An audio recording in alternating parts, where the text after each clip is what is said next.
Hello, pod friends. Happy Pride and welcome to Pod Friends. My name is Matt Scott. I am your host, and I am so thankful that you are joining me on this Pod Friends journey. If you're just tipping your toe in, well, welcome. Thank you so much. You'll probably be happy to know that all the episodes of Pod Friends can be found in the Pod Friends feed, robhasawebsite.com/podfriendsfeed, where you can subscribe and hear from people in this RHAP community. And one thing I love about Pod Friends, and I'm excited to share as we dive into today's episode, which is the Father's Day ish episode, Father's Day aligned episode, is that there's so much that we don't see or that we don't know about people. I always think of that MTV Diary show, which said, "You think you know, but you have no idea." And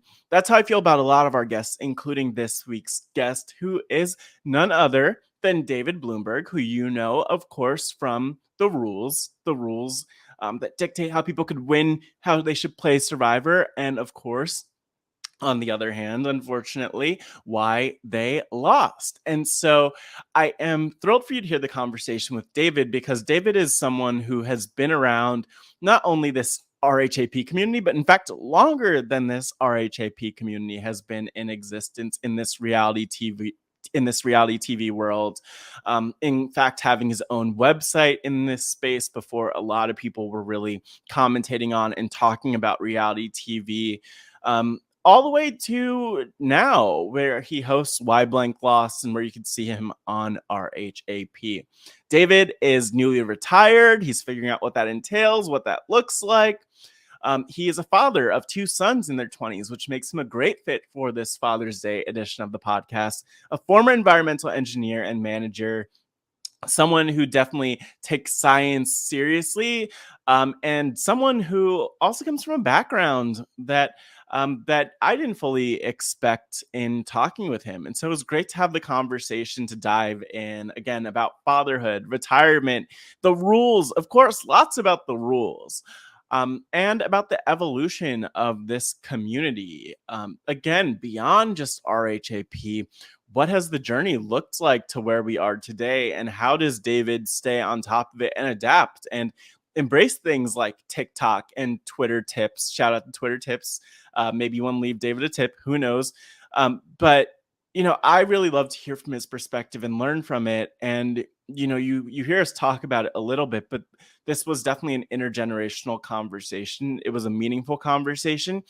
And at the end, to be honest with you, David and I ended thinking there's so much more we could have talked about. Like, we didn't talk about the time that he appeared on the Morton Downey Jr. show to argue with psychics. We didn't talk about the time he turned down going on Oprah to talk about miracles. So there's so much more about David that's interesting. Might have to do a part 2 of this some point. So we'll figure that out. Speaking of Father's Day, I also just want to send a lot of love to people. I know that we have a really diverse community. We have some people who are fathers. We have some people who are probably going to become fathers, who want to be fathers. We have others who probably don't.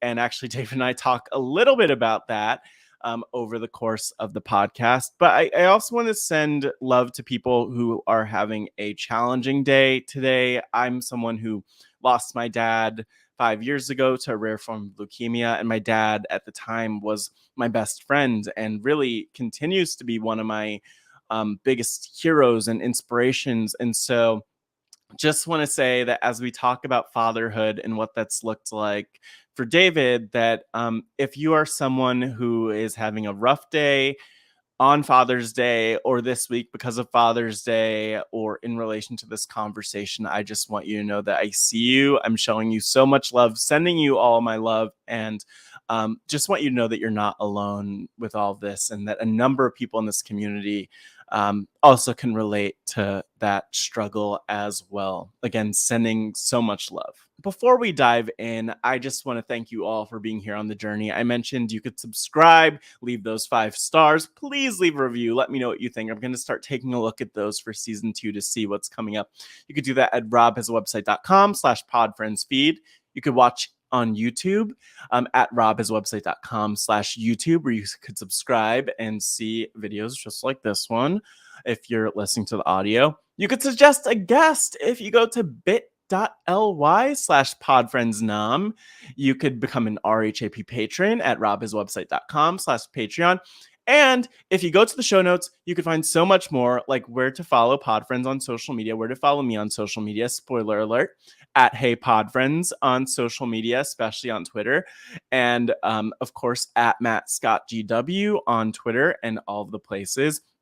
You could even email me at podfriends@robhiswebsite.com. That's podfriends@robhiswebsite.com. So there's so much, but I don't want to hold you all from hearing the conversation with David, because I had a lot of fun and learned a lot from him, his perspective, his worldview, his life. And so without further ado, let me welcome David Bloomberg.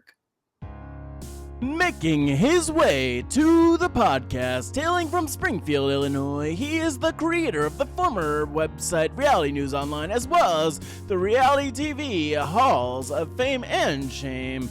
Here on RHAP, you may know him ever since Survivor Cambodia as the co-host of the series Why Blank Lost, breaking down why survivors lose and what you can learn from them. He's the voice teaching us to scheme and plot, but not too much, to be flexible and not let our emotions control us, to play the social game and lower our threat level, and to vote out the weak, then the strong, then the weak, then the strong, and so much more. A recently retired engineer, a father of two in their 20s, and someone who proves that rules are made to be broken.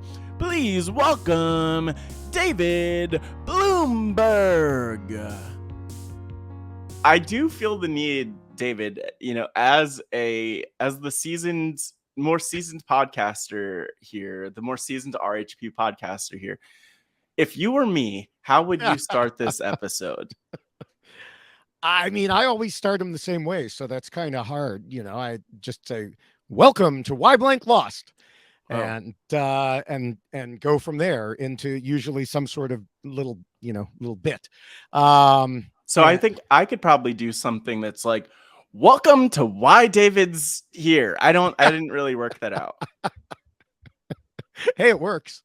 It works. We'll go with that. So, welcome to Why David's Here. I'm Matt Scott. This is weird. I'm gonna abort mission. But David, thank you for being here and for being part of this Podfriends journey. And well, I mean, maybe a good place to start is what's up? That should be my official first question. What's up? And then just run with it. Yeah. What's up is well, for me, what's up is I just retired from my job of over 30 years. People watching Why Blank Lost saw that. I originally hadn't brought it up, but Jessica brought it up, and then on the season wrap up, I rubbed it into Jessica, Tiffany, and Voce, wearing a Hawaiian shirt and everything. So. Wow. Okay. Well, look, the news is out there, but I guess maybe another question I have for you, just as we start out, as you're in new retirement, do you have any idea why you're here?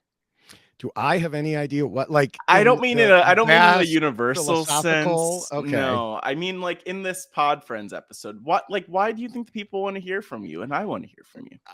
Well, I hope they want to hear from me. Because there's some interest that I've been doing this for so long. I think it's actually because your logo is a couch and I podcast from a couch. And so it's just couch. Yeah, exactly. I'm one of the few people who podcasts from a couch. I think that's the one piece that people didn't know, is that your couch is the Podfriends logo couch. That's right. Look, no, I really wanted to talk with you today to have a little bit of an intervention, because as this comes out, this is like the Father's Day edition of Podfriends, and I like to think to myself, if I don't have any kids, but I'm like, if I were a dad, I would be a cool dad, not a strict dad. And then I look at you, David, and I'm like, you might be a cool dad, but you have a lot of rules, and that to me doesn't sound like a lot of fun. So I think this also might be the end of the interview if you're just offended and walk off. But no. Yeah.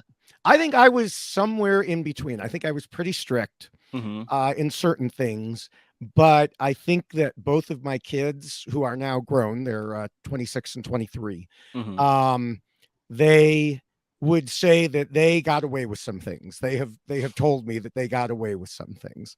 Um, and one of them was better at pulling the wool over our eyes than the other one. Hmm. One would fold upon being confronted, whereas the other one would just stand fast and be like, no, no, I did not do that. Not to expose them, and I also realize that there's a 50% chance that it's one or the other, so that's a whole other thing. But is there like an example of that, of the one folding versus an example of the one who's like staying steadfast? The one who folded, for example, he had been punished and was not allowed to watch TV for a certain amount of time. Mm-hmm. And my wife and I went out, and we had the TV set to like the home network, HGTV or something like Yeah. that. When we came back, we turned the TV on, and it was on like Nickelodeon. Not well Okay, played. you're busted. And so as soon as we confronted him with that, he was like, yeah, he saw it. The other one, I think we could have confronted him with video, and he would have been like, no, no, that did not happen. Yeah. So, uh, you know, but like I said, they're both grown now, and they're both great. I'm very proud of both of them. So this is kind of something I'm wondering. We have the rules. Mm-hmm. You're famous for the rules. David, could you just like list out the rules off the top of your head? I Off realize the there's a top of my poster head, behind you, yeah, there's a so poster behind me. There no might be a peeking. mug here. There's also the mug. Here, I'll put the mug here just so I don't get it wrong, because although the writing on it's a bit small. Yeah. Rule number one, of course, is scheme and plot. Yeah. Rule number two, don't scheme and plot too much. Mm-hmm. Rule number three, be flexible. Mm-hmm. Rule number four, don't let your emotions control you. Rule Easier number said than five, done. yes, yeah, well, it is. You're right, and a lot of these are actually. Yeah. You will see I am checking it, because the last thing I want to do is get my own rules wrong, and I always doubt. I am when trying to people set you up for that. Yeah. So rule number 5 is pretend to be nice and play the social game. Rule number 6, don't be too much of a threat. Rule number 7 is know how to handle idols, advantages, and we've recently added rules of the game. And these, of course, are the survivor rules. And then rule number 8 is it used to be the one that Rob loved so much, which was vote out the weak, then the strong, then the weak, then the strong. Mm-hmm. It was modified to keep your end goals in mind. So basically, you should be voting with your end goals in mind, not for any short-term gain. And then as a subtitle, basically, it's the voting out weak, then strong. So the big question I really have, though, is you created these rules. How old were your kids when you created the rules, David? Well, it was after season 1 of Survivor. Mm-hmm. So I originally wrote them as a newspaper column. Mm-hmm. And I wrote it as, what future Survivor players need to know or need to learn. And so that was, what was it? 21 years ago, roughly. Mm. And so, my oldest son was about 5. And, ever since then, you might see where I'm going with this, though. I'm curious about why they don't use the rules against you more often. Well, you set yourself up. Yeah, I don't know. Well, there may have been some scheming and plotting on their part. Mm-hmm. And I have said before, these rules can be useful in real life in certain ways too. I will say, if you're in a job, you may need to scheme and plot a little bit, but don't do it too much, or else you'll get caught. And things like that. But really, this is so. Neither of them grew up as a Survivor fan. This is where I consider, my biggest failing as a parent. in that because I was covering Survivor, and this was in the days, before TiVo. You had VCRs, but if you missed something, you had to wait till the show was over and rewind it. And I was posting recaps on my website immediately after the show aired. Mm-hmm. And I wasn't one of these lucky people who today get access to the episode ahead of time. Like when we see Entertainment Weekly or Xfinity or some of the other places immediately pop up with recaps, that's because they had access to the episode ahead of time. Mm-hmm. I didn't have that, except on very, very rare occasions. So what I would do is on Survivor night, I would come downstairs. We used to have a door between our kitchen and downstairs. We eventually got rid of it, but I would close that door and I would watch Survivor. And so, unlike some of these people that we now see on Survivor, they're like, I watched it as a kid with my parents. I didn't do that. And they just never got into it. And, my oldest watched the last two episodes or last two seasons. Mm-hmm. And we'll see if he keeps watching. They're both Big Brother fans. They both really like Big Brother. Oh. But just not Survivor. I failed there. That's interesting. Look, if that's your biggest failing as a parent, or at least your biggest self-reported failing as a parent, then that's pretty good. But it's interesting. It always amazes me when people don't fall in love with Survivor as much as I'm in love with Survivor. There's like the way that you approach Survivor, even with the rules. And, if half the people knew, like, what, there are rules for how to do this, it's not just lying to people and backstabbing. Like, no, it's really kind of complicated, actually. And there are a lot of social dynamics in there.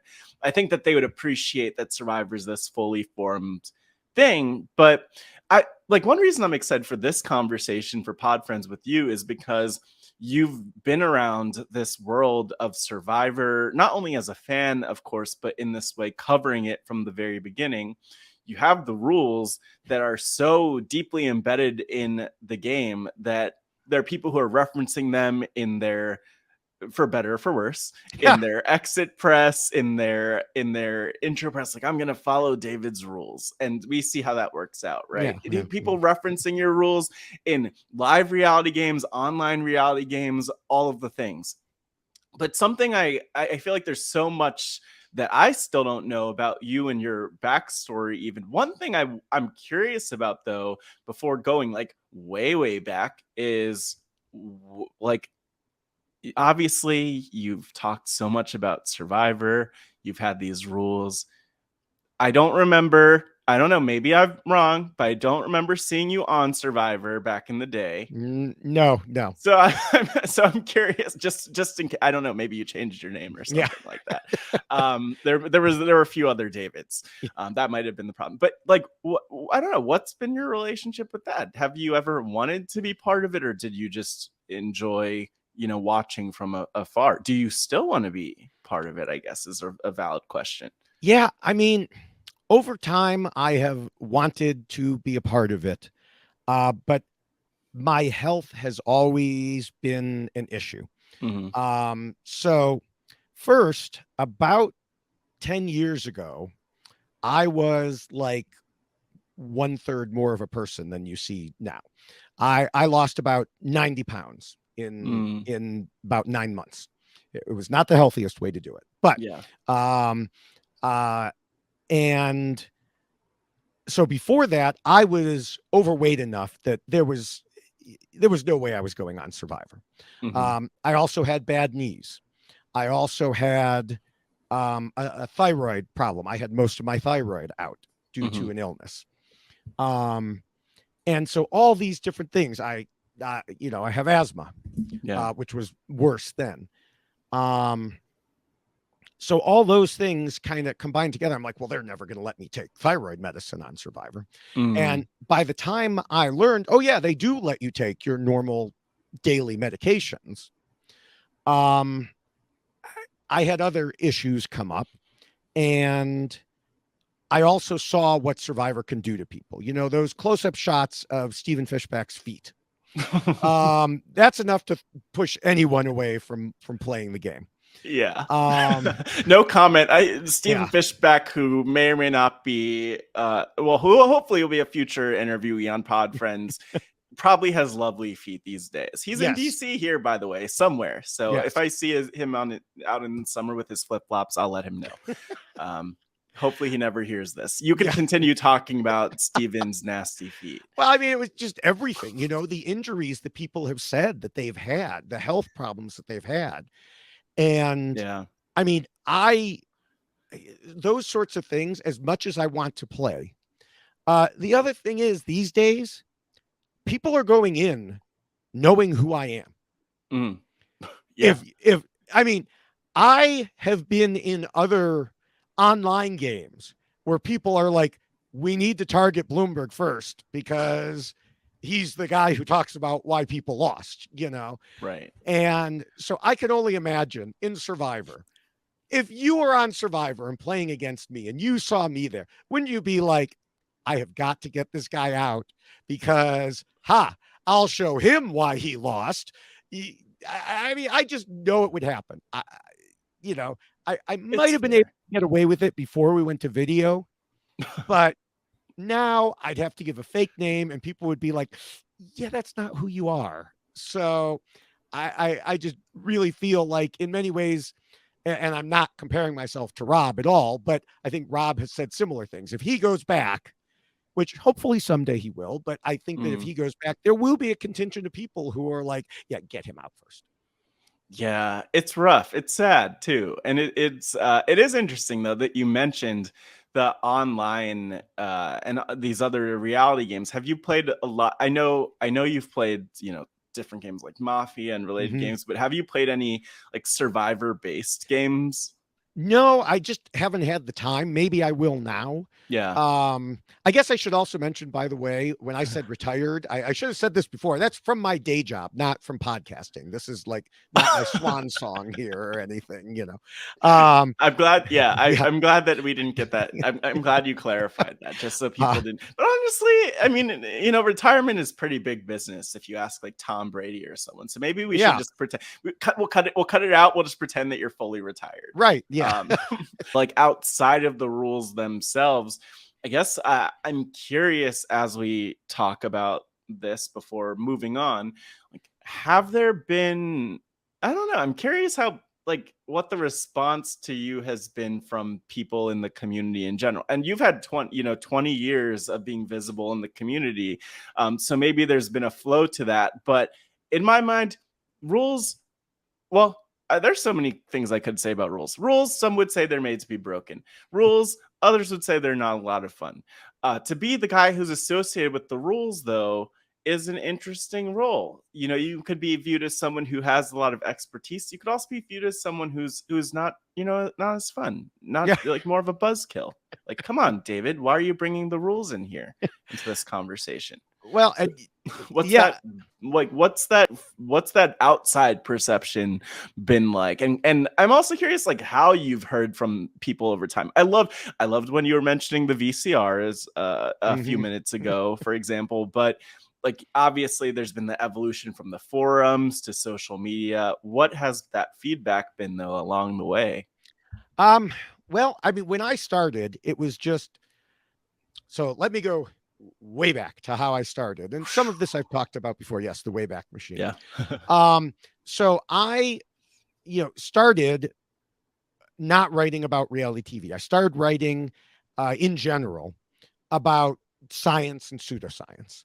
And this was just an interest of mine. And I'm an engineer. But I'm the type of engineer that is unlike many other engineers. And I've worked with enough of them. I know the cliches. I've taught them. I've worked with them. The cliche is engineers can't write. I have always been able to do both. And so even when I became an engineer, there was the question of, well, do I want to go down that path or do I want to go down a different path? And so I was writing. And at first I wrote for a local newsletter, you'd like the VCR reference newsletter. There's an old time reference. Paper kind, mailed. Yeah. Yeah. And so I had a monthly column there, among other things. I started also doing some writing for a couple of niche magazines in that same area. Then I started doing some freelance writing. And then I started doing book reviews, primarily of nonfiction books. Ended up doing it for my local paper, where I did like 2 nonfiction book reviews a month, and then someone else did a couple of fiction book reviews a month. And so this became a regular thing. I did it for, like I said, some other publications.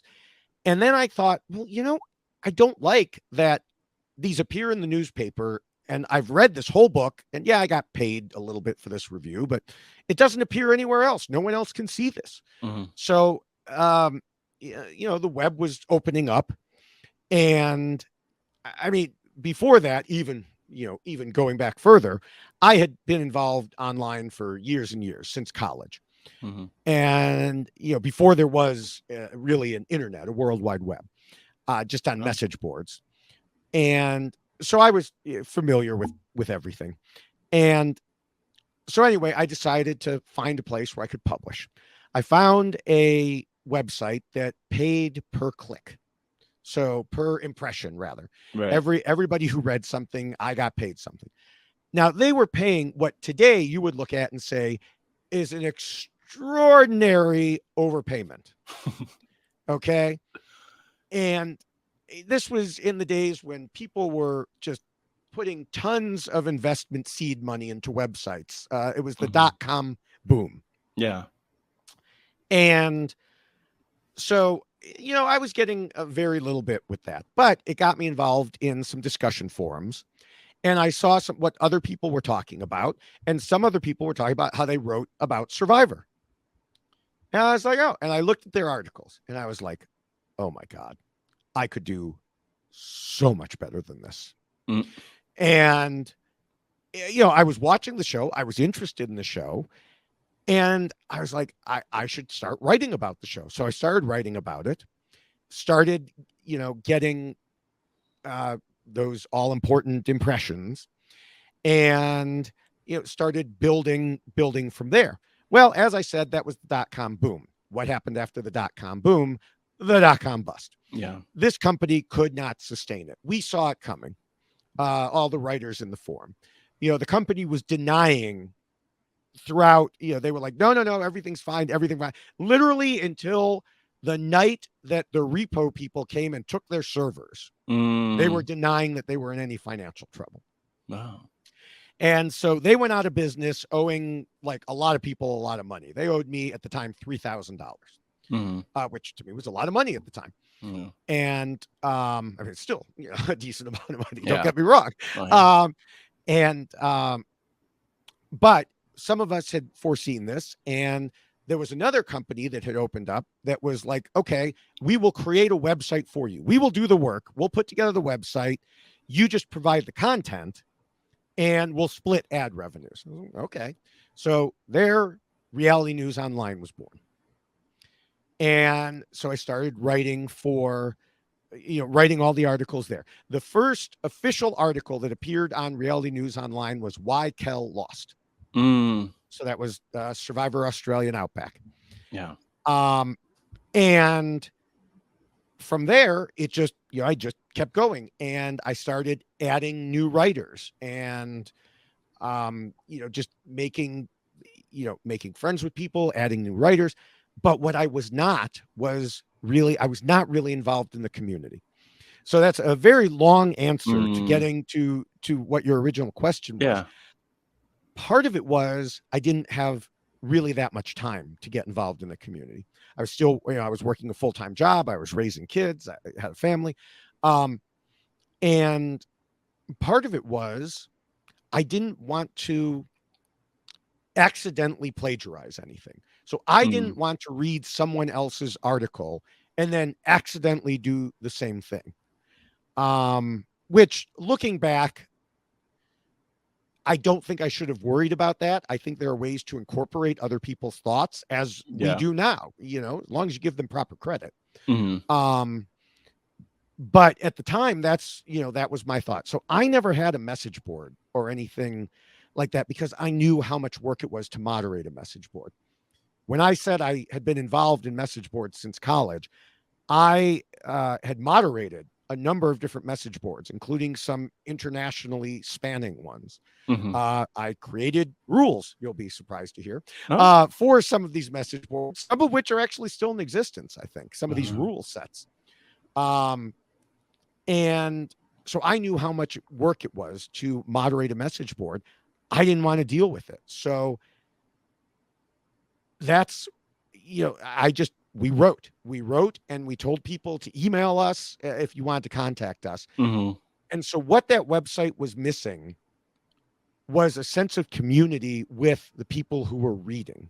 Mm-hmm. We had a community among the writers as things grew, but we didn't have a community among the readers as much. And so, like, if I could go back in time and, change something about that, I think I would change that and create some sort of message board that would have gone along. Because this was also before, like, Facebook groups were really a thing either. Yeah. Even Twitter, I only joined Twitter right at the tail end of my time on, with Reality News Online.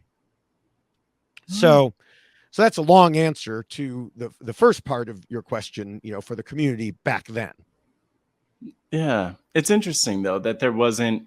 Well, I guess it is interesting to hear all of this, to think about how everything's evolved. Like, you're talking about communicating with people before the internet was really the internet. And it's wild because that wasn't all that long ago. Like, when I was a kid, as a 30-year-old, I'll say, for context for people, like, when I was a kid, I remember, our dial up, and you had to have everything hardwired in, and then the little AOL, the dial up noise and AOL and all that stuff, and how, like, you had to have the little disc to install AOL. And you're even talking about, like, before that.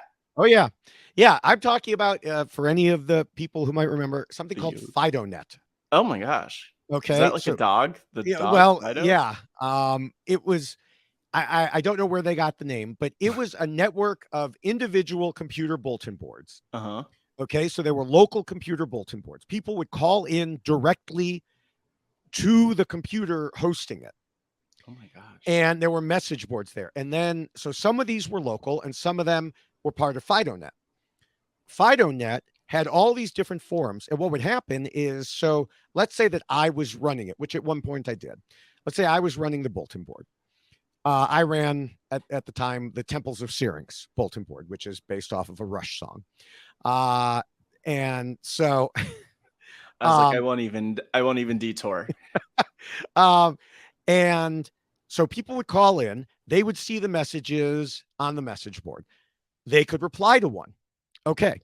If it's local, if they were replying to someone local, then that person, when they dialed in next, they would see it right away. Mm-hmm. Otherwise, what would happen is I would dial in to somebody like a regional coordinator, okay, and pass all the messages to them. And then they would distribute it to the other message boards, but they would also distribute it to national and international coordinators. Mm-hmm. So you could have messages that took 3 or 4 days to get to their intended recipient.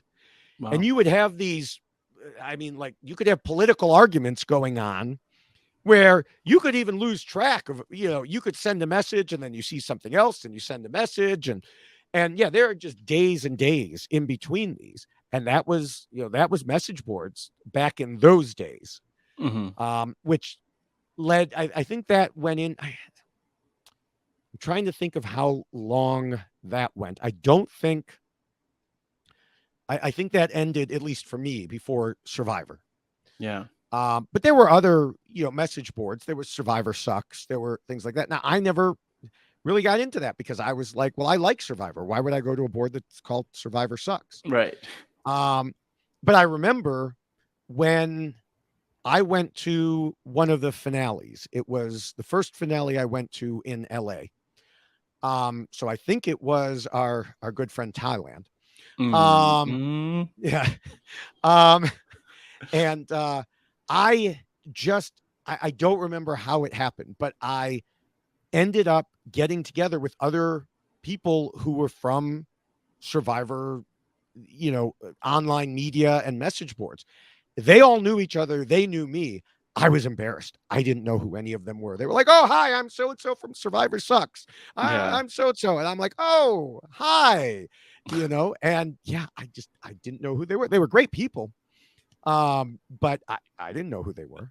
That's funny. It's funny though, because that's a lot of like, we still have that with podcasting at times, except there's very much an acknowledgement, like with some of the live shows and live events, like, oh, it's nice to meet you. Like, there obviously the person on the other end doesn't necessarily think, oh, you should know who I am or Mm-hmm. whatever. And so there is that relationship. And I think maybe on Pod Friends at some point, I've talked a little with people, definitely off Pod Friends. I've talked to people about like parasocial relationships and what that kind of how those develop and what those look like. Like, oh, you think you like, I mean, I'm sure I had a parasocial relationship with most of the people who podcasts on the network. Like, oh yeah, Rob, I know you. And except I don't know you, for example. But yeah, it's interesting because just on this topic, I'm curious, is there, kind of a two-part question. Is there anything you miss from the time you're kind of describing of the infancy of what you're doing, of the infancy of the internet?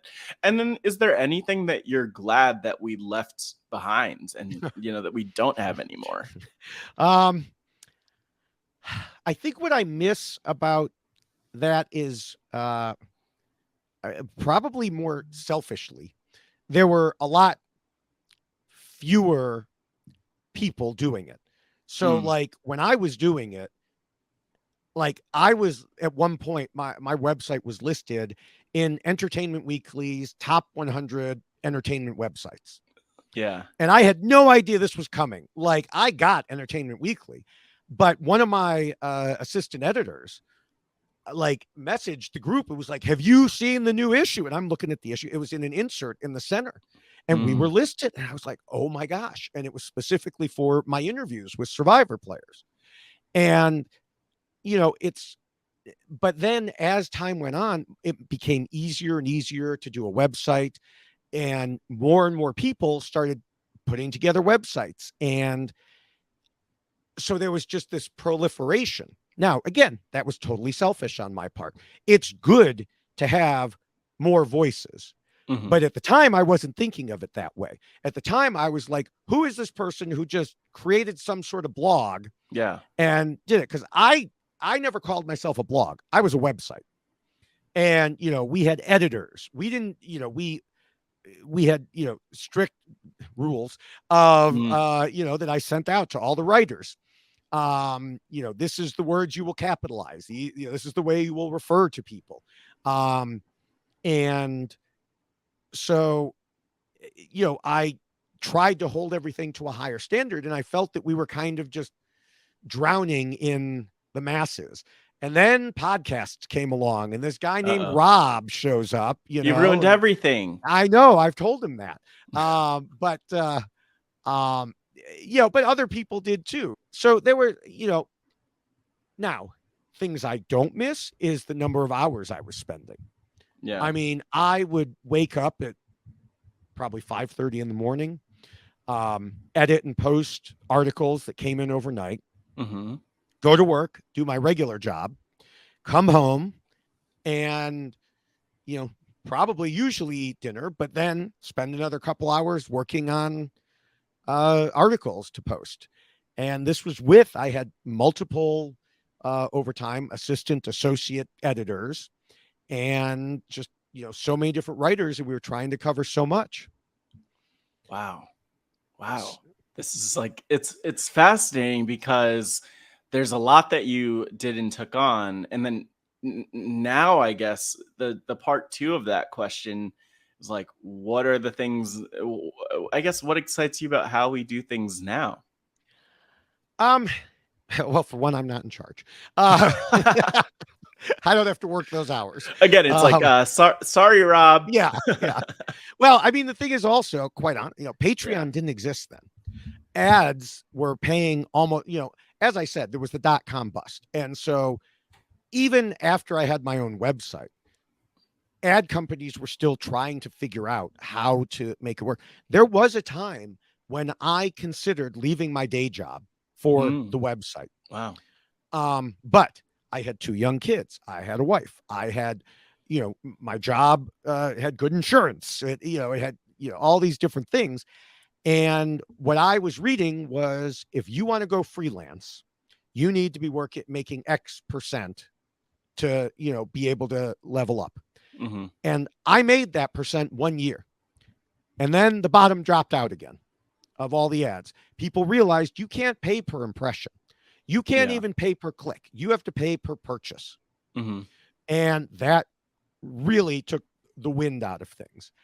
And so, as time went on, it was, there were more and more people who were, who I had helping me, and I was, paying some of them.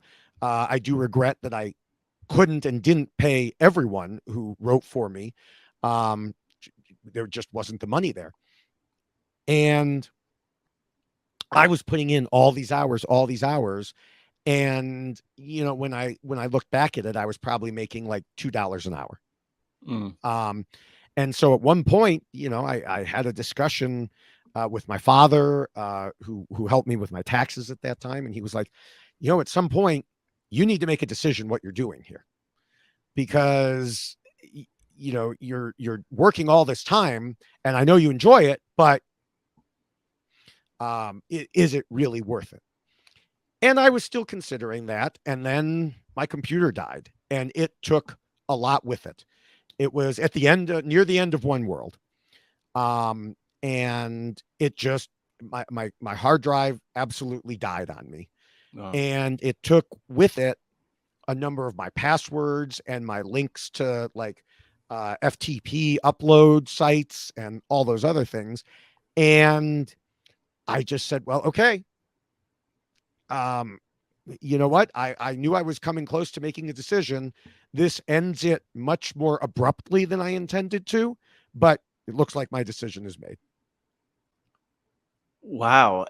I don't know why it's so interesting, because what you're doing in explaining all of this is taking me and even probably a bunch of the listeners back to a time that, I've thought about a little bit recently in passing, but definitely don't appreciate, which is that when your computer died, everything was gone. If your phone, exploded, your photos and everything aren't backed up. You don't have that all saved. And that also means you could lose your business or your livelihood or photos of your family or whatever else you have, right? So there's a lot there. And it also helps me appreciate just how much has gone into you getting to this point. And so I want to ask, actually, going back, because we've talked about, we've maybe done this a little bit in reverse, where we've talked about like the thing that's more familiar to people, more of the last 20 years, and even more of you starting things and as this creator. But I'm curious, like, where did the journey start, David? I'm curious, like, to go way back, as far as your oldest memory. How did you grow up? Where did you grow up? Because I think a lot of people, myself included, wonder, like, what is it that makes someone who has an appreciation for rules, two, someone who creates something really in a time where other people weren't doing it, like pre-podcast era, and even pre-blog era. And a lot of people are probably wondering, like, one, what does it take for someone to, or like, what are the ingredients that make someone the type of person who is doing what you're doing? Because what you do, and we haven't even talked about like work and job and stuff outside of all of it, but what you do is probably like a pretty cool thing. Like, most of us as Survivor fans would love to cover Survivor as much as we do. Some of us, myself included, have the privilege of doing that.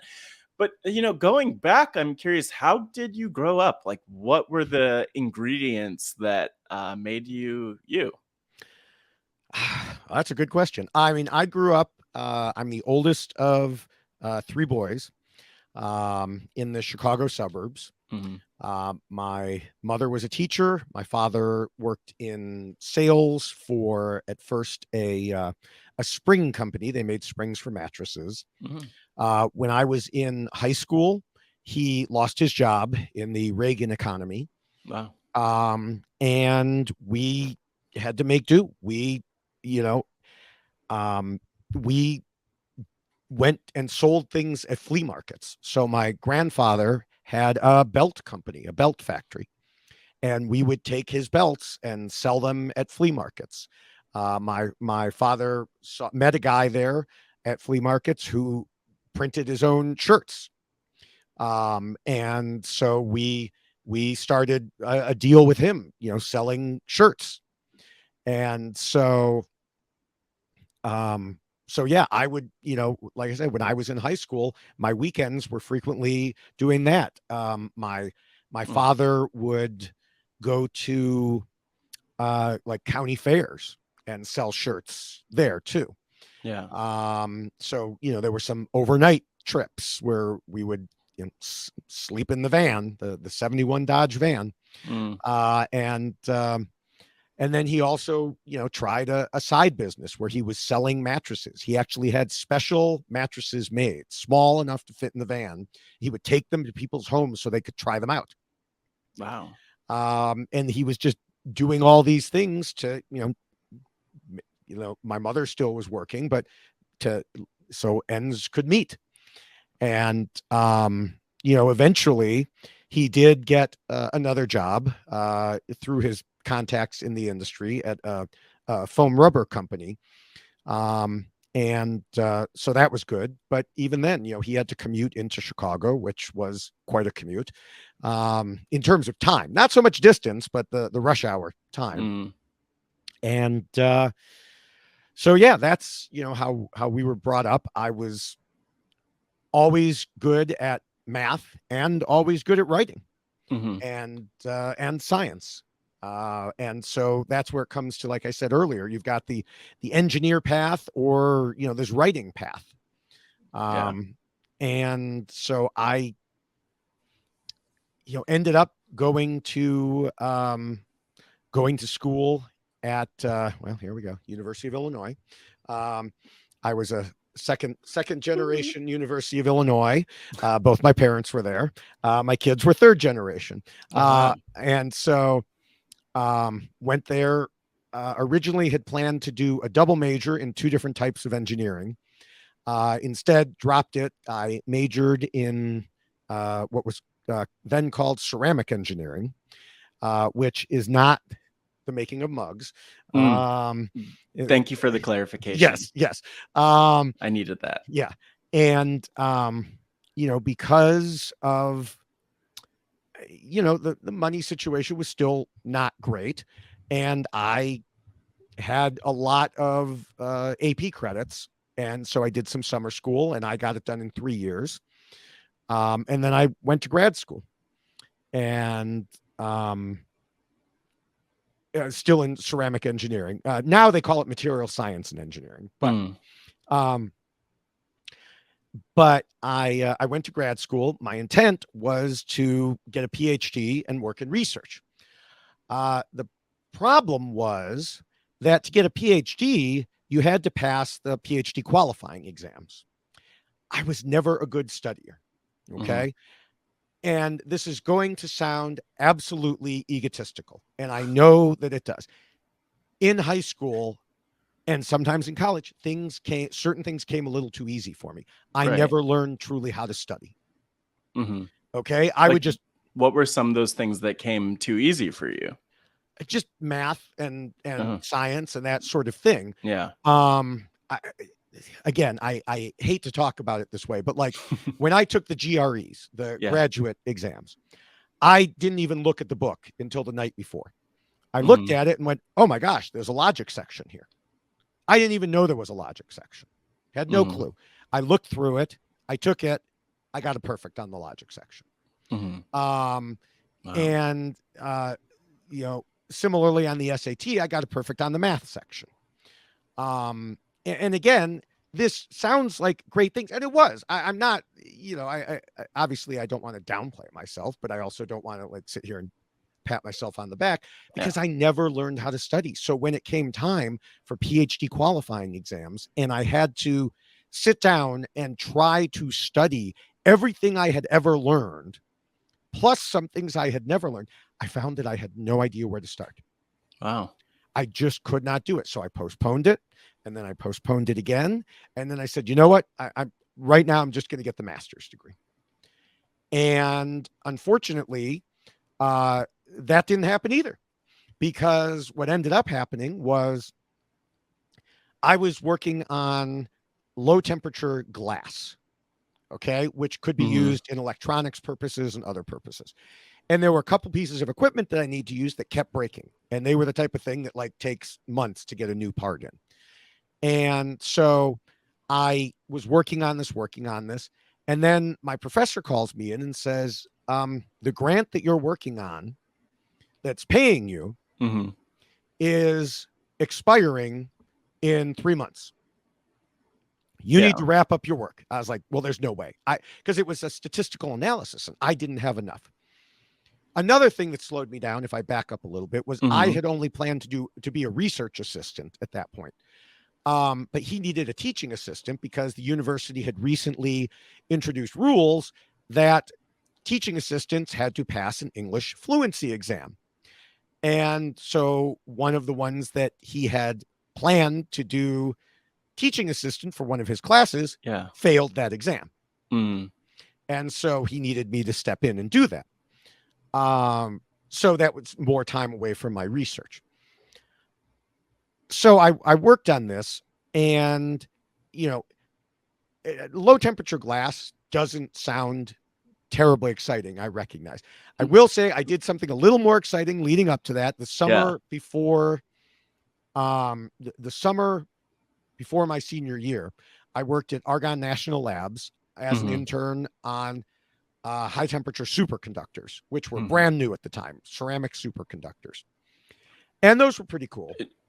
What is a ceramic superconductor, if I may? I know, David, but Okay. just the Right. people, the ceramic thing. Yeah. So a superconductor is something that conducts without losing any electricity along the way.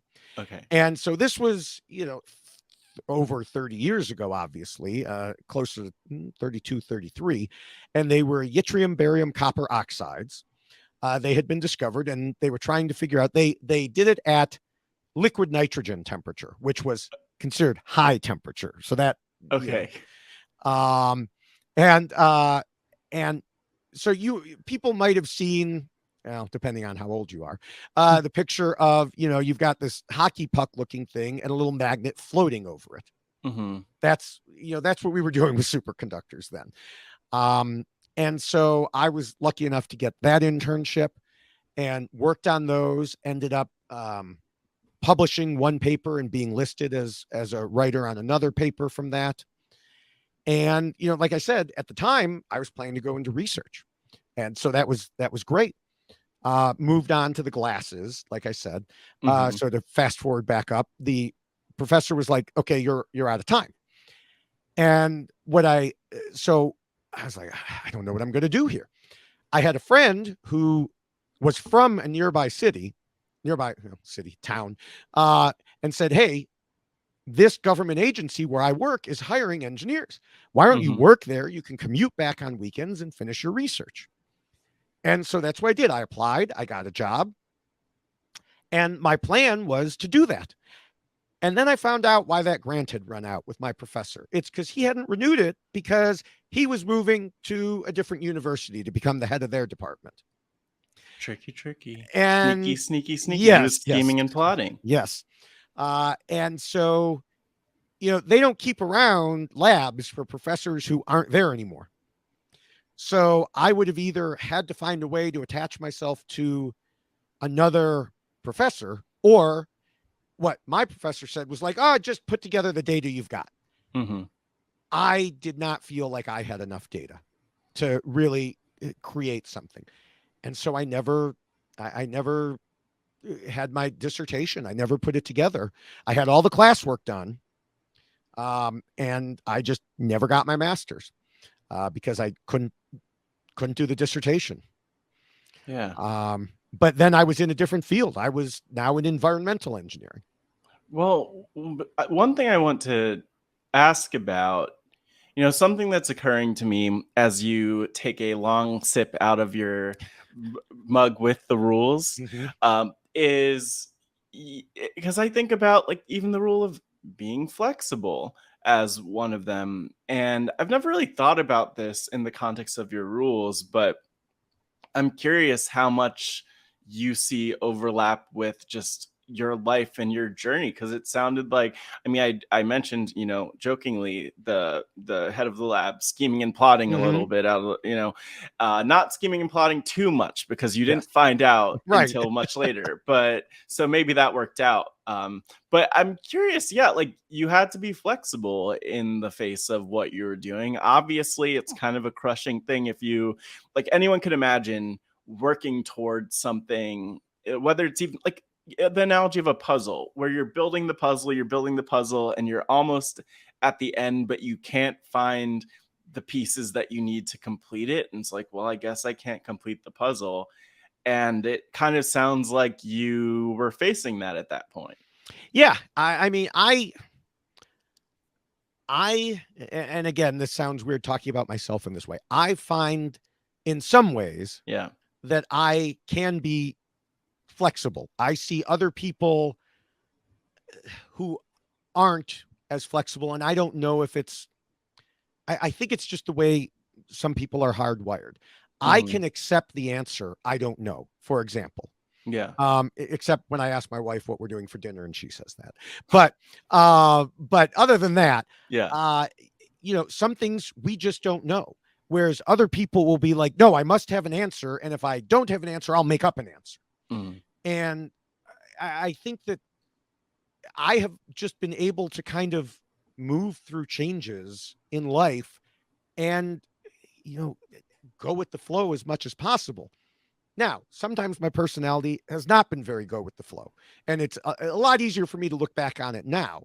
But like when I moved to, where I live now, which was moving from grad school, I remember my mother saying to me,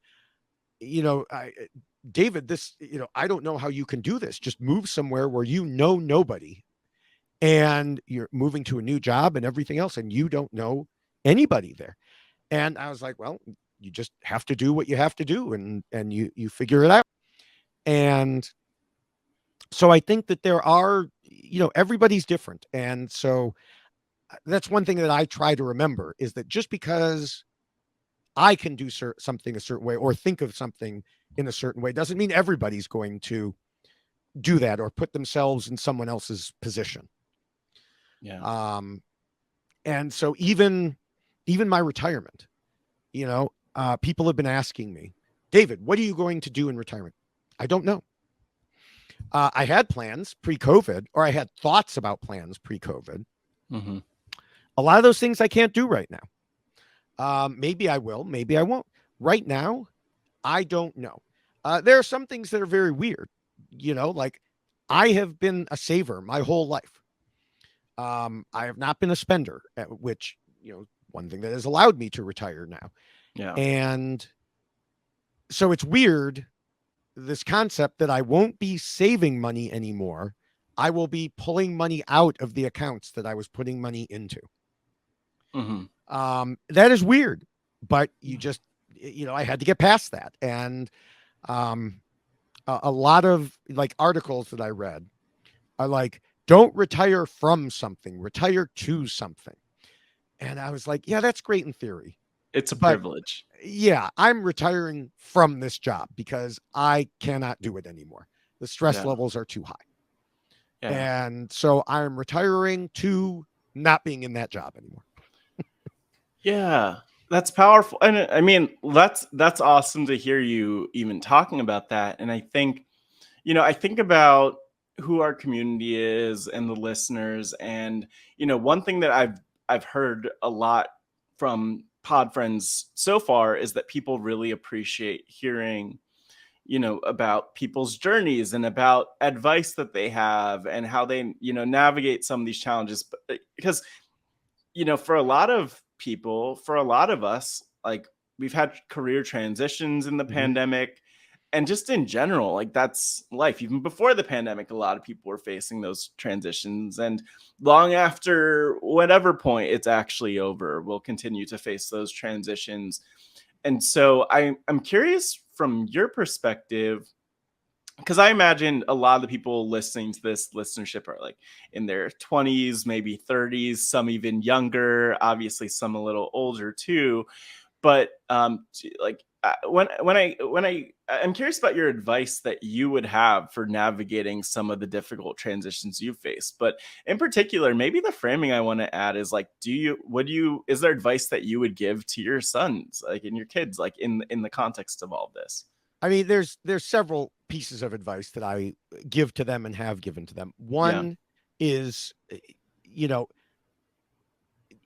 save as much money as you can. And, I mean, I grew up looking at families around me who were, as soon as they got a little bit of money, they spent it. Hmm.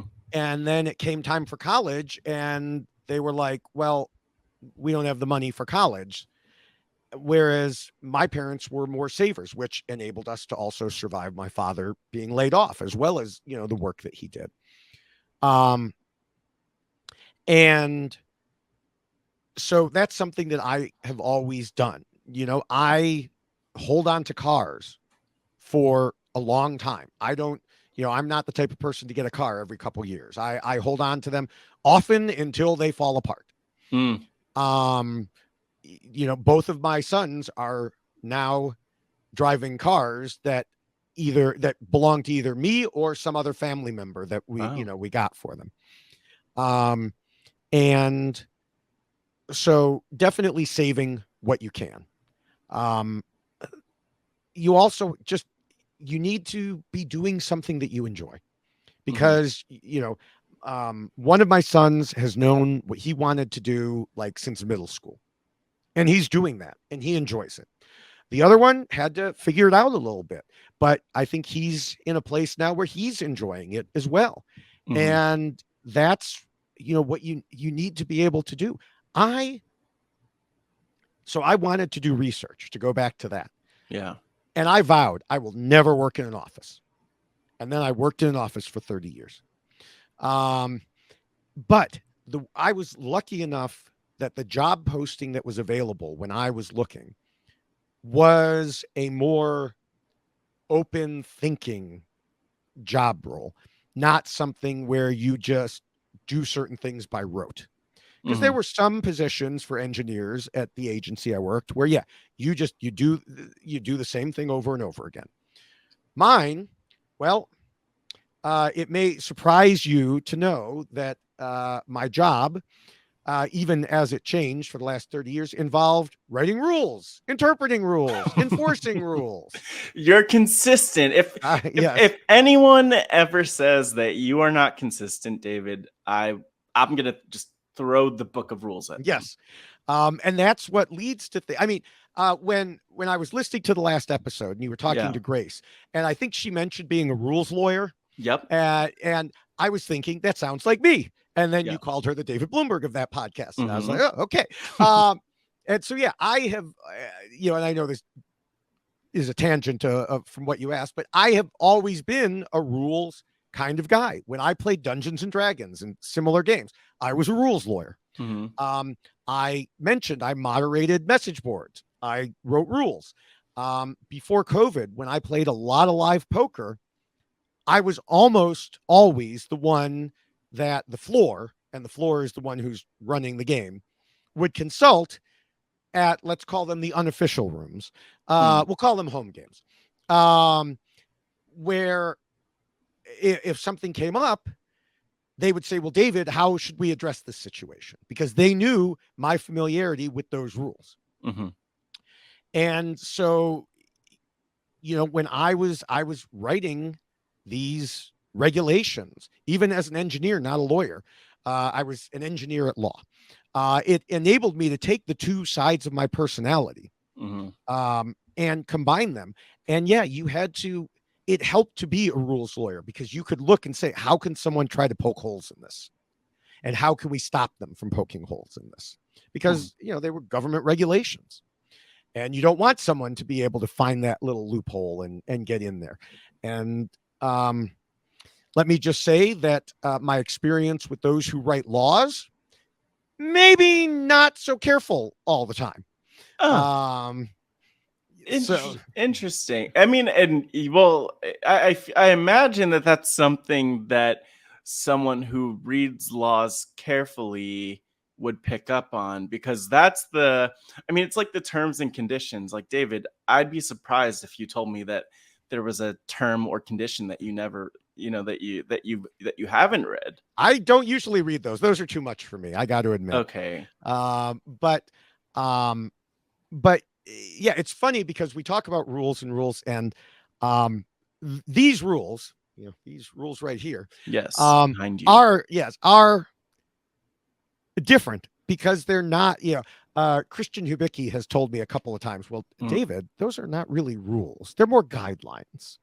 You should call them the mm. guidelines. I'm like, no, they're already on a poster. They've been the rules forever, and That's so bold. yeah, Christian should, I don't know. He might have to issue a retraction or some kind of explanation for that. You can't just change the rules. that's right. You can't turn rules into suggestions, into Yeah, guidelines. That, oh my gosh, that stressed me out. I feel yeah, like that's a lot of reprinting posters and t-shirts and mugs and other things for you. exactly.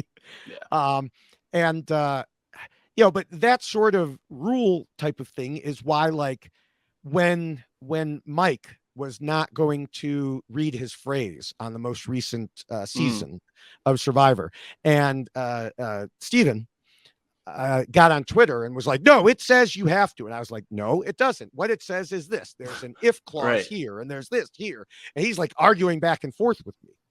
And I'm like, Steven, I'm telling you, this is the way I would interpret it if this were a rule. I would not have written it this way.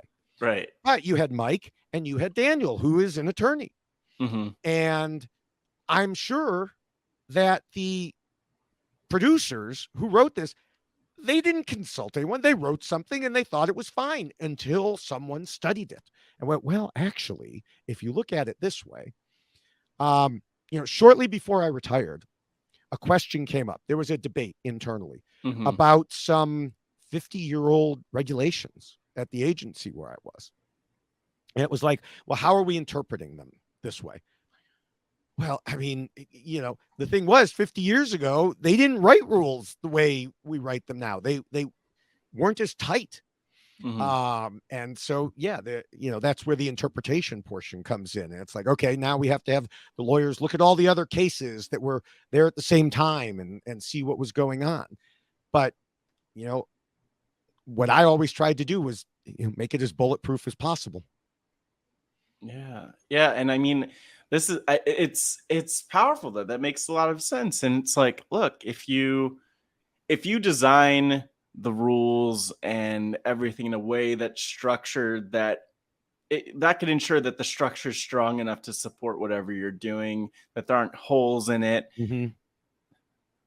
But I guess, something I wonder about, going back to, you mentioned high school and growing up, it almost sounds like you and, because of your family and how you grew up making ends meet, that you kind of had to be more of a hustler in some ways and kind of figure out how to make things work. And, maybe less for you, more for your parents, but how do we make ends meet in the face of challenges, to like now where you're really like making sure there aren't holes in the system. I don't know. To me, it seems like there's almost a conflict between this, scrappy, we'll figure it out. We'll figure it out one way or the other, versus this more analytical engineer type of mindset, almost lawyerly type of mindset of like, this is how things need to be done. Did you like shift at some point to become someone who's more focused on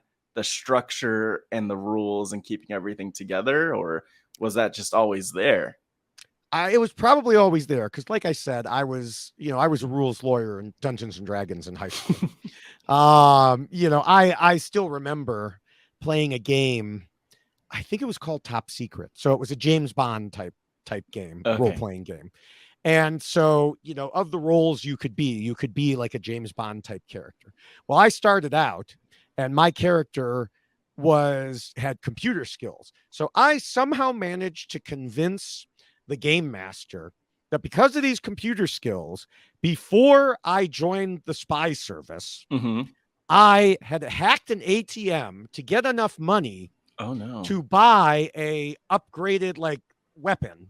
Um, so yeah, rules lawyering, if I hadn't been working for the government, like that's one thing that I will say people worried about when I retired. It's like, are you going to work for a consultant? Because we don't really want to be on the opposite side of the table from you, necessarily here. Yeah. Wow. Okay. Well, no, but it's interesting to hear that that's always kind of been there, and Mm-hmm. that people clearly fear you on the other end is something that's take that for what you will. I guess Yeah. maybe that's a good thing, depending on who's afraid. Yes. But I guess there's so much that we could talk about here in your experiences, and I started out questioning you about your rules, Mm-hmm. about fatherhood and how that ties together. But I mean, genuinely speaking, a question I have is, are there rules or things you've learned along the way in that side of things, in the family department? Whew. Um, I don't know. I mean, every situation is different there. I mean, be Yeah. flexible would obviously be the key. But there were certain things like, for example, um, my one of my sons had always had short hair, just just the way we did it, Yeah. and he wanted to his senior year grow out his hair. Mm-hmm. And as it turned out, growing out his hair meant a big fro, you Mm-hmm. know, and so he just has really curly hair. Yeah. And think I'm trying to remember his name, but anyway, and so he wanted to grow it out, and some people were like, "Why are you letting him grow out his hair?" And it's like, well, why not? It's hair. Who Yeah. cares? You know? And so it's funny because he has his senior high school picture. And right after taking that, he stopped getting haircuts until he spoke at the senior graduation. And he had a full head of curly hair. And Wow. he was the valedictorian. And we spray dyed his hair the school colors. Right. And so, it was just, it was something, fun for him to do. And the, but people were like, why are you letting him do that? I'm like, well, why wouldn't I? What is so terrible? And if he wanted to go with friends who I knew were okay, then yeah, I would let him. And other things like I said, he was the valedictorian. He Mm-hmm. got straight A's since middle school, all the way through high school. And so, sometimes the question would come up, from a family member or someone else. Well, do you make him do homework? I'm like, no, he does it himself. Mm-hmm. He knows what he needs to do. He's going to do it himself. Yeah. Until the point where he proves otherwise. Why would I, clamp down on him in any way? Now there were other times when he was much younger. He and I like kindergarten age. He was he was like me in some ways, I guess. Mm. He was going to the bus, and he saw that the bus driver was a substitute, and this substitute had previously not known the route and wouldn't listen to him. Yeah. Can you imagine an adult not listening to a kindergartner who, I just can't understand. And so he avoided the teacher who was supposed to be putting him on the bus and decided to walk home. Yeah. Now, Yeah. we're not that far away, but, Mm-hmm. there is a fairly busy street that lines our subdivision, and it caused mass panic briefly Mm-hmm. when he wasn't on the bus and everything. Yeah. And I mean, his reasoning was, I knew my way home. She didn't know how to get me home. Therefore, I will go home. And so obviously, Yeah. you had to talk to him about that. Later, There was another bus driver who wouldn't listen to him. And I don't remember if this was also kindergarten or a little later. And he got mad and called her stupid Oh, and got in trouble for that. yeah. And so I talked to him and I was honest with him. I said, you're going to encounter people in this life who you believe are stupid, but you can't tell them that. You can't call them that. You know? Well, yeah. I mean, I, it's fair. That's realistic. It's like, yeah, that does happen. yeah, I'm not going to lie to you and say there are no people in this world who, you will think they don't know what they're doing, because there are, but Yeah. you can't talk to them that way. Mm-hmm. And so, um, I think, like I said, being flexible in that regard, and just you know, knowing when to trust, when to to steal a line from, I think it was Reagan, when to trust, when to verify. Mm. And so, I it's good, it's appropriate that this is a Father's Day time frame, Yeah. because I do think, I'm very proud of who they are now. They have a lot left ahead of them, but I mean, they are my proudest accomplishment. Just who they have become, and the types of people that they are. The they're caring. They're they're both smart. They're both doing what they want. They have good friends. They have good relationships, and they're empathetic. They're just, all these things are everything that I could have ever hoped for them.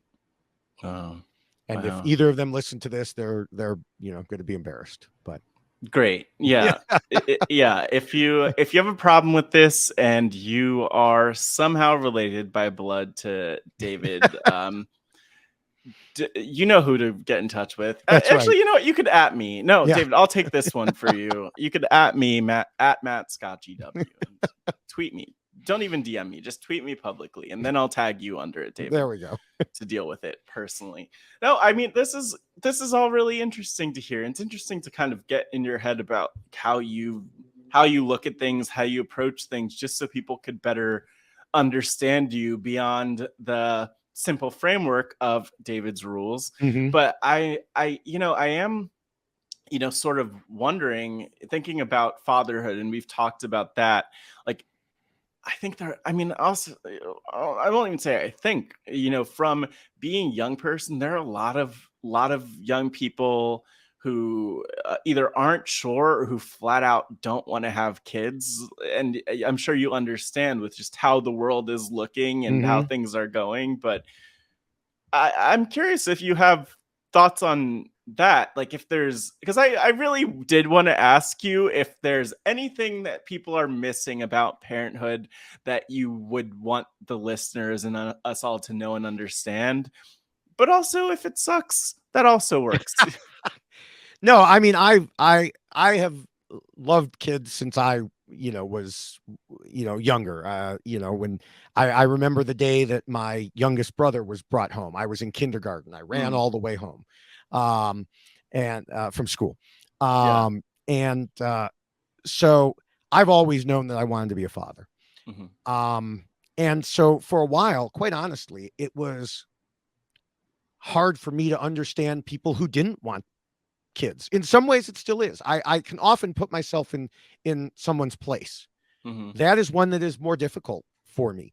And I Yeah. think it's just so, I call it evolutionarily ingrained, whatever it is. Obviously, evolution wants us to, have kids.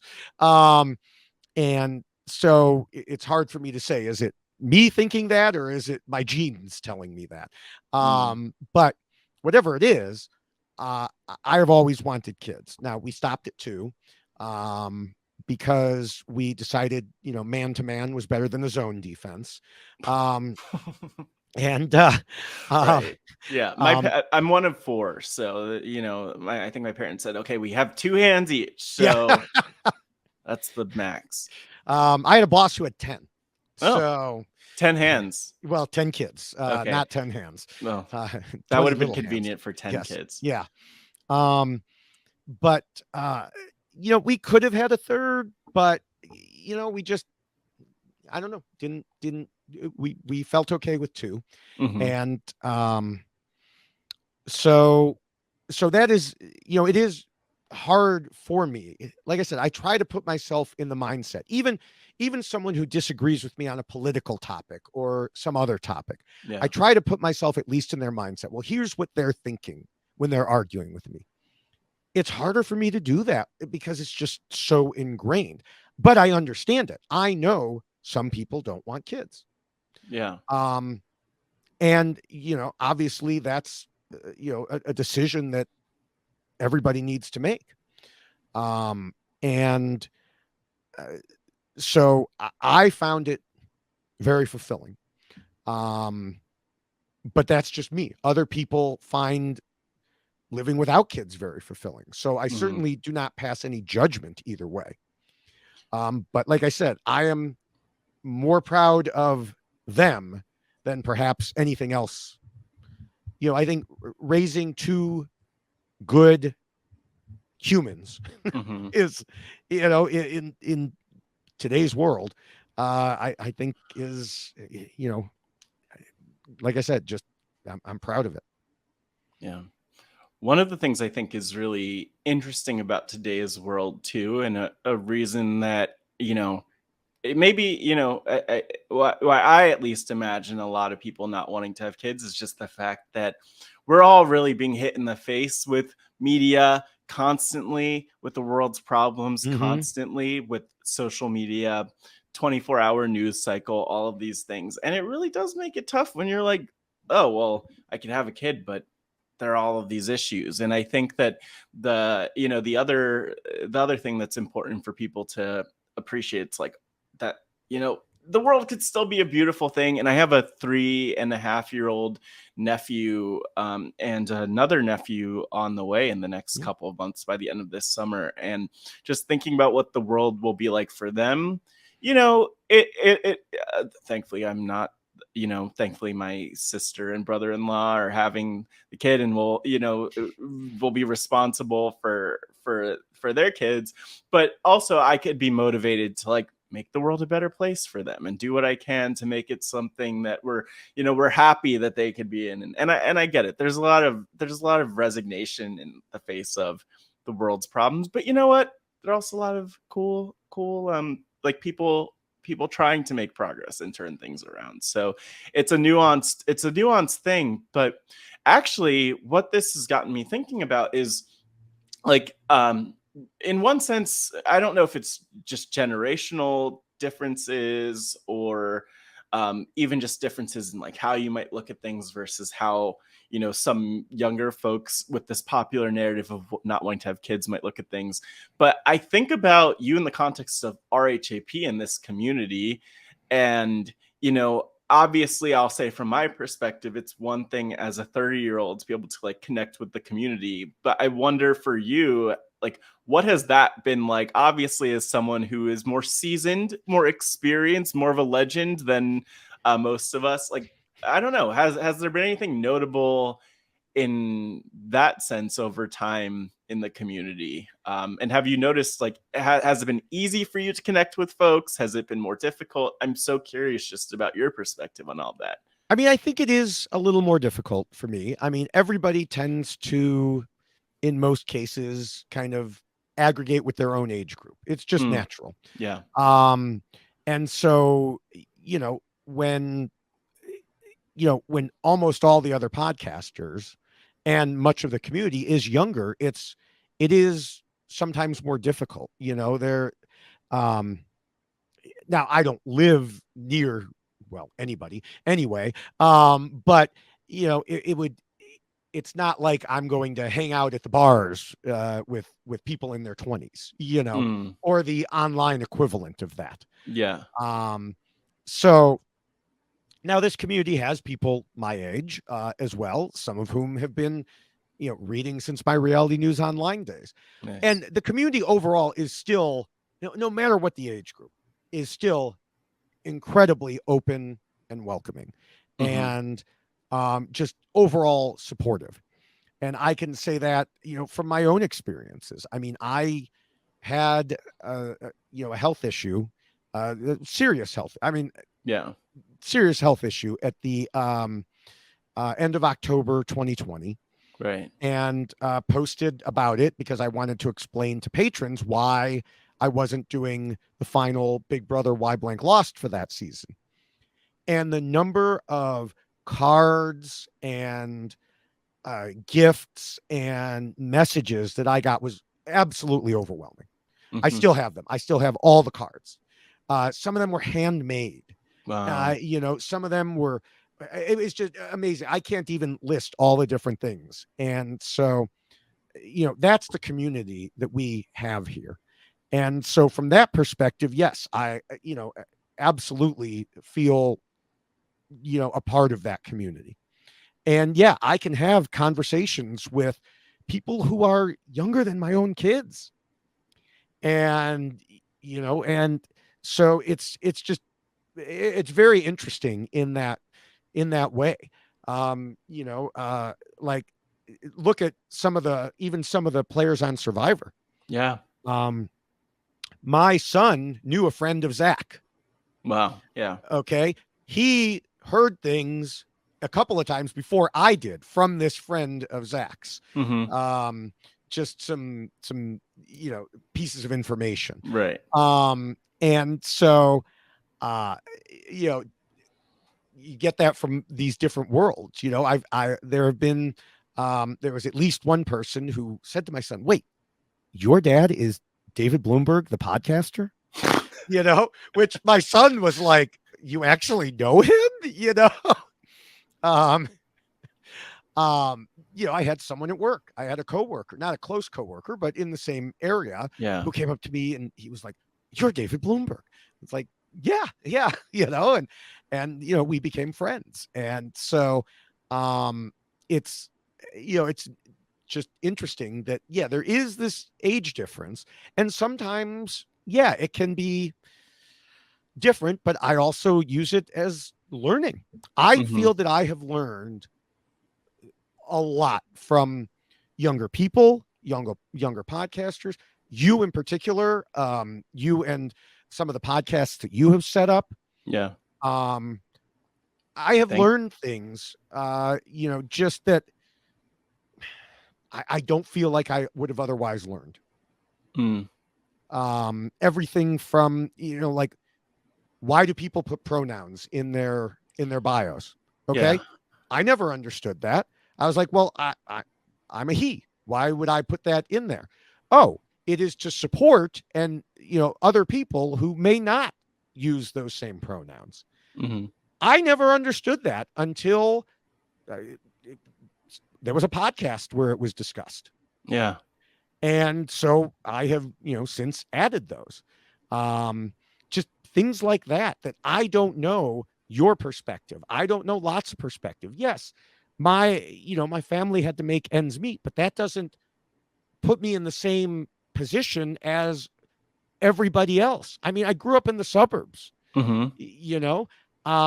I had lots of advantages, even if I had some disadvantages, even if I had to work in some areas, I had lots of advantages that other people don't have. Mm-hmm. And so, this community has definitely helped me in that way to understand it. Even, you can teach an old dog new tricks. That look, I wasn't expecting it to like you to end there, but that's like a solid point right there. And I think the other aspect of it that I was thinking about as you were saying that was even the first episode of this Pod Friends season with T-Bird Mm-hmm. Cooper. And, we were having a conversation that was sort of similar to this. And she was saying, I learned so much from people that I talk with. I've learned from you in this conversation. And she asked me about like the definition of, when I use the word queer, for instance, like what Right. does that mean? And obviously, as you know, too, I'm sure, and a lot of people know, there's been evolution with Mm-hmm. like even with that word. Even in my lifetime, I could think of an evolution with that word and how it's been used from being, more of like an insult and less acceptable to being something that's really claimed by a group and identity. And there's so much there, right? But I think that there's also credit that you deserve within that, just like with T-Bird, is you have to have an open mind. And sometimes, okay, David, first of all, I wouldn't have called you an old dog, but Later sometimes you days. We'll can't go with teach. Evie. We'll go with Evie. Later days. Yeah. Sometimes you can't teach someone in their later days. Yeah. I don't even love that. Sorry, Evie. I hope Evie's not. Sorry, Evie. Yeah, Evie is tuned in. Yeah. And so I think that, like, yeah, you can teach someone in their later days new tricks. You could. Sometimes people aren't open though, and so you deserve credit for people being open and I don't know, just being welcoming when it comes to that stuff. But I want to ask, do you have an idea of, you've retired from your full-time work, but do you have an idea of what you imagine your future with this community and what the trajectory would be in an ideal world? Imagining that like health isn't a factor or other things aren't factors, we can't predict those, Right. unfortunately, oftentimes. Like, what would you like your future in the community to look like? I mean, I definitely want to, continue podcasting. Ideally I would do more of it, but there are so many great podcasters already covering so much that, it's an interesting area. And so I don't know. I'm open to, all sorts of different things. I've tried, as people know, either from Twitter or from the podcasts, I jumped into TikTok.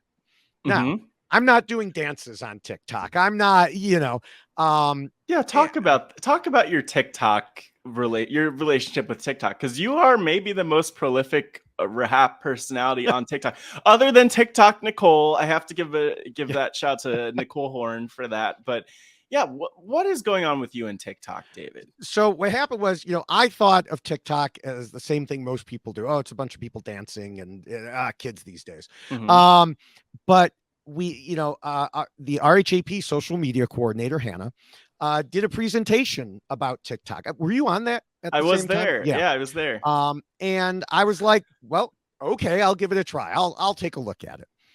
And I, started doing a few things, and I saw that, and that was one of the most important things that Hannah said, was it's not just what the cliche says it is. Yeah. A lot of it is, but it's not just that. And I found a lot of other communicators. There's science communicators, there's doctors, there's just all sorts of people on there. And so yeah, I started just putting clips on TikTok. And my first, what at the time I considered to be, blew up, was when Evie did is it a stitch or a duet with me? I can't remember exactly. Where I had done a clip from a secret scene of them playing drums at camp, which was really banging pots and stuff like that. And Evie had some friends, and they kind of, sang along with the song there. And that obviously drew more attention, with Evie being, a contestant at the time. Since then, I try to do one a day, at least one a day. During the Survivor season, I was, sometime, or, Big Brother season, well, Celebrity Big Brother, I was doing maybe 2, sometimes 3 a day. Right now, it's a stretch to get 1 a day. But I'm covering other things. During the Australian Survivor, I did very, very condensed mini Why Blank Losts. Super condensed. I mean, anyone who watches the podcast normally knows we can go anywhere from an hour to an hour and a half or longer. Right. And these were a minute to 90 seconds, sometimes maybe almost 2 minutes, but just focusing on the main topics.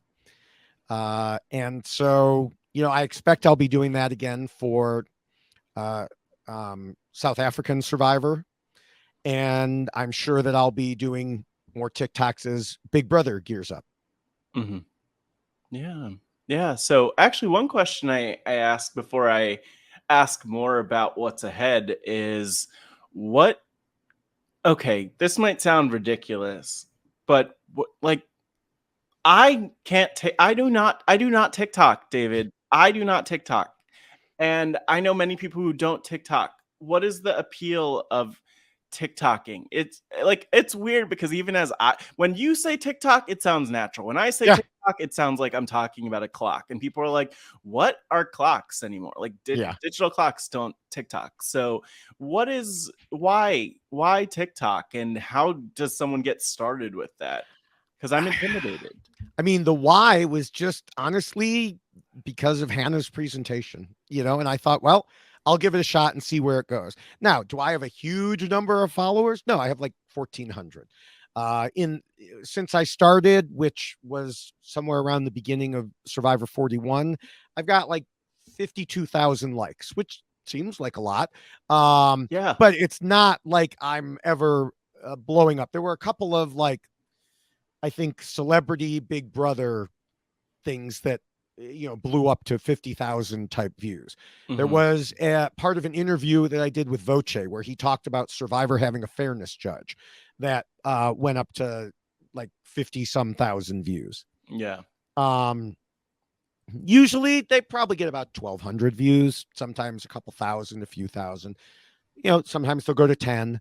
Um, I would expect with Big Brother coming back for whatever reason, I think Big Brother gets more, at least celebrity Big Brother did. Mm. Um, I don't know. It's just something interesting. It helps feed my creative side. I've been on Twitter a long time, but there are certain things you can't do on Twitter. Or sometimes I'll make a joke on Twitter and then I'll turn it into a TikTok. But Yeah.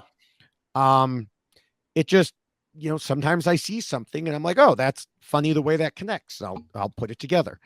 Uh, so I don't know. I put them on Instagram too, but I'm like barely on Instagram. Mhm. So that's, like I have a few hundred people who follow me on Instagram. Um, Mm.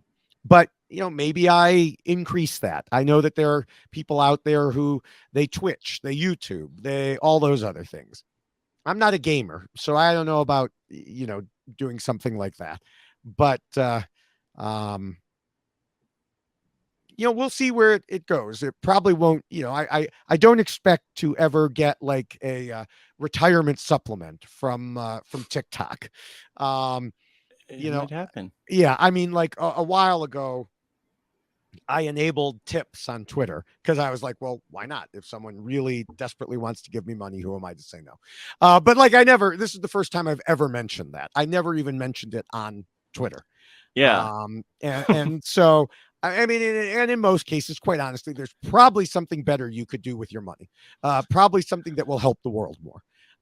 So Well, you probably though is the important word yeah, here. Maybe if anyone feels inclined from this interview, if you're listening to this point and you are so inspired, reach deep into your Twitter pockets and give David I don't know how the tips work either. See, I I don't feel know. like Yeah. but this is the thing. This is something that as we kind of get closer to the end of this interview, something that I'm so fascinated by, which is that you have this track record as a creator before many of us were creating, you know, before a lot of people in general were creating, like in the Mm-hmm. world, that goes without saying, and yet you're still managing to stay ahead in terms of some of those things, whether it's enabling tips on Twitter, or deep into those pockets, Yeah. or whether it's getting on TikTok. And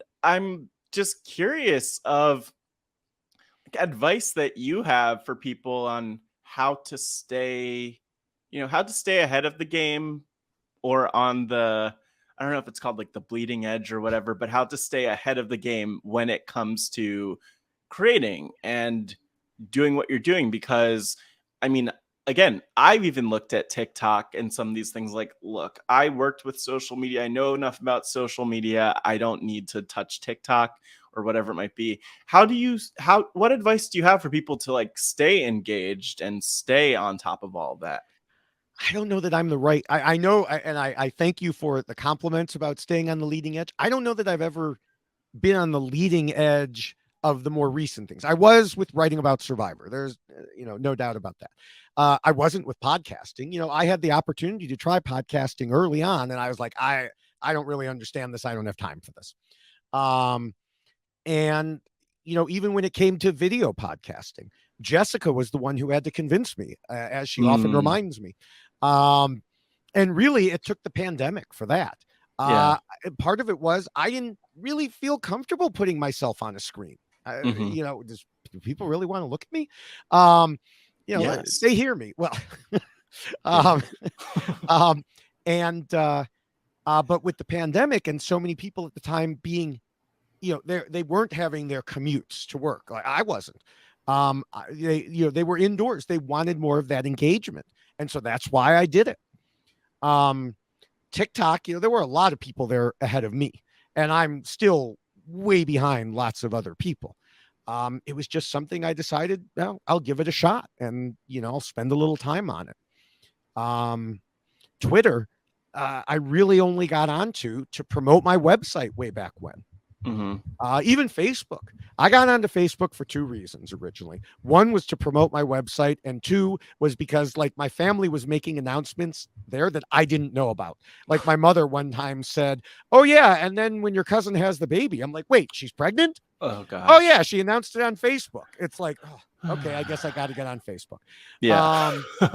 You know, um, I now wish that I didn't see that cousin on Facebook, but Yeah. Well, I was gonna say you could run in the opposite direction nowadays. that one I think we're on actually the did same run page. in the opposite Oh, direction. So, well, look at that. no, I mean towards the Oh Anyway, yeah, I'm not surprised, yeah, but yeah, and um, Facebook in general, yeah, not the place to be these yeah. days. Twitter. Anyone who follows me on Twitter, they know it's a combination of Survivor and reality TV, science, politics, among Right. other random things. And I'm sure some people throw this off. I know that there have been people who followed me for Survivor, saw my political stuff, and was like, "Oh, you should stick to Survivor," or "I'm not gonna do this," or whatever. All right, bye. Yeah. That's fine. I'll be fine. Hmm. You know, and so I'm going to still try to make this world a better place, whether it's through reality TV or through voicing my views on other things. Hmm. Yeah, that's powerful stuff. And I there's so much I could ask about and dig into, but we have to wrap up, or else we could. I don't want Marianne to be upset with me. And, Well, we've got a lot of time before we get to Marianne no, today. no, David, what the people don't know is that we're actually right now we're at the 5 hour mark of the interview. I just cut it down because Scott St. Pierre said to me, Matt, this file's too big. I can't upload it to the podcast app. Marianne took up all of our storage for the month. So that's my story and I'm sticking to it. Mm-hmm. But I want to ask, thinking of your story and summing it up, I don't know. Well, first of all, I would love to say it'd be great if you wrote a book or had a documentary about your life and your story, summing it all up. Hopefully, you're working on that book.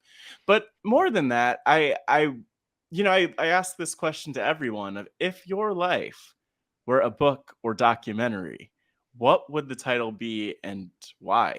Do you have a title? Well, you asked this on Twitter at one point, or maybe it was the patron Facebook group. I did ask it on Twitter actually at one point. And my snap reaction Uh, was, "Why David won?"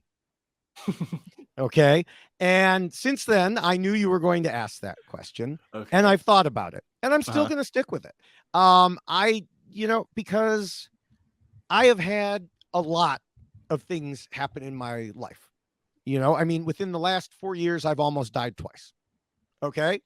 Um, and yet I'm still here. Yeah. And my career did not go in the path that I thought it would. it didn't necessarily end on the terms that I thought it would. But I worked through it, and I'm here. I have my wife had health issues. She a year ago was diagnosed, almost to the day. A year ago was diagnosed with breast cancer, and she just finished just last week finished radiation. Looks like it's gone. And so it's amazing. Yeah, and so I still think, even with all of the things that have gone on, I'm not Bill Gates. I'm not, I'm not someone powerful, super rich, whatever. But I still think that, like I said, through my life, I have won. Hopefully I'll keep on for another, few decades here. But I do think that, combined with the obvious play on, the the rules, By the mug. yes, that I think that would be the book title. Wow, that's powerful, and it's powerful because just to hear that appreciation for what you've overcome in that process. And you also said this earlier, but there are other people in this world who've had more challenges and less privileges and less advantages. There are also people who've had more of those. But I think beyond all of that, something that I appreciate, and I think kind of came up when I was talking with T-Bird on Pod Friends. No confusion there. It's just that, like, everyone has their worst, and your worst might be different than my worst, but it's still our worst. And that's kind of something that we have to navigate and go through. And I appreciate you sharing so much of that journey and who you are and what makes you who you are. I want to ask, you mentioned your title, Why David Won. I want to ask, like, is there anything else about yourself, first of all, that you wish other people like knew, just to start there? Wow. Big question, right? You're like, okay, you're going to have to buy the book one day. Yeah, right. Yeah. I did almost write a book on Survivor. But that was, it was bad timing. And then, Boston Rob went out there and wrote his book. And so who knows? I mean, it's possible. I have to say, by the way, David, between us, not a great book. Not a great book. I have the audiobook version. I can't remember if I ended up getting that. I don't think I did. But I think I've seen clips. But all respect to him, but yes, the audiobook is very fascinating to listen to. Yeah. Anyway, you were saying Boston Rob ruins your life right when he put his book out there. I don't know. There's so many different things, as one thing that I do is, for my podcasts, I prepare, and Jessica has made jokes about this, I prepare extensive notes because I never want to forget anything. And inevitably, I still do. So I'm sure that when we're done here, I will be like, I wish I had brought up this. I mean, there are all sorts of different stories, some of which I've told before, some of which I haven't told before. There, and so there are areas where I've been active that I have become less active. I might get more active in. That I don't know. I it's hard to say, what would people be interested in knowing about me? Even the questions that you asked me, I feel like I often veered off in different directions there. There are a lot of directions to go in. Yes. Lots of twists and turns. Yes. So I don't know. I guess I'm better with the direct questions than the, and then I still take them off in different ways. Yeah. But I think that that's kind of part of what's interesting, is that there's so much more to everyone who we sit and interview with, or who I sit and interview with. But really, I feel like I keep saying we in reference to this, because I do really feel like the listeners who are tuning in now are like part of that journey. something I like to do in wrapping up is just give the interviewee a chance to kind of leave the audience with any final words beyond the plugs and all of that stuff. Like, is there anything that you want to say or hope that people will, talk directly to the audience? Anything you hope that they'll take away from today? Whatever you want to say. The floor is yours, David. I think just with the timing that this is airing, happy Father's Day to all the fathers out there. And I don't think I understood until I had kids of my own. I didn't understand how parents feel about their own kids. I moved away from my own parents. My kids have moved away from me. It is difficult. At least for me, it is. And it's difficult to let go, but you just have to let them do what they need to do and be happy in their accomplishments. And so, I know I mentioned it before. My sons, they're my proudest accomplishment, and I don't want to take away from what they did. I don't want to make it sound like but hopefully somewhere along the lines we did something right. And so I guess that would be my closing thought. Thank you so much, everyone, for for watching this week's episode of Pod Friends and this conversation I had with David Bloomberg. It's so interesting when we associate people with a thing or with looking at the world a certain way. And I think for David especially, where he talks so much about the rules and talks about why people lost, there is so much we hear from him, and yet there's so much we still don't. And so I want to thank him for opening up about his journey and about how at the end of the day, even through so many different challenges, even ones that I didn't expect to hear about along the way, that he's still winning. And there's that resilience. There's a positive message there that things aren't always perfect, but we can win. I look forward to talking with David more about why he won.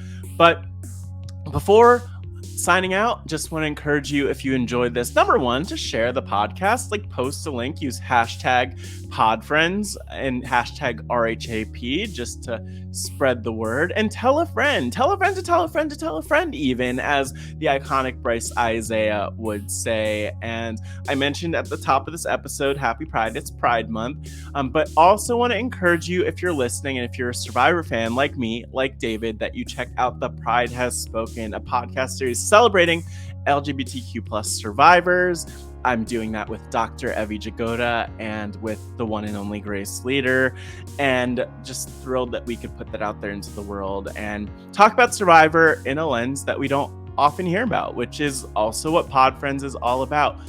Looking forward to next week's episode where you will hear from none other than Beth Dixon, who you might know from the Drag Race podcast and from so much more. And so I'm thrilled that Beth and I could sit down for a conversation, and I am thrilled that you could be a fly on the wall for that conversation, because I think it's a really solid way to kind of cap off these Pride Month episodes. But thanks again, everyone, for being on the journey. And as I say at the end of each and every one of these episodes, thank you for being a pod friend. Take care.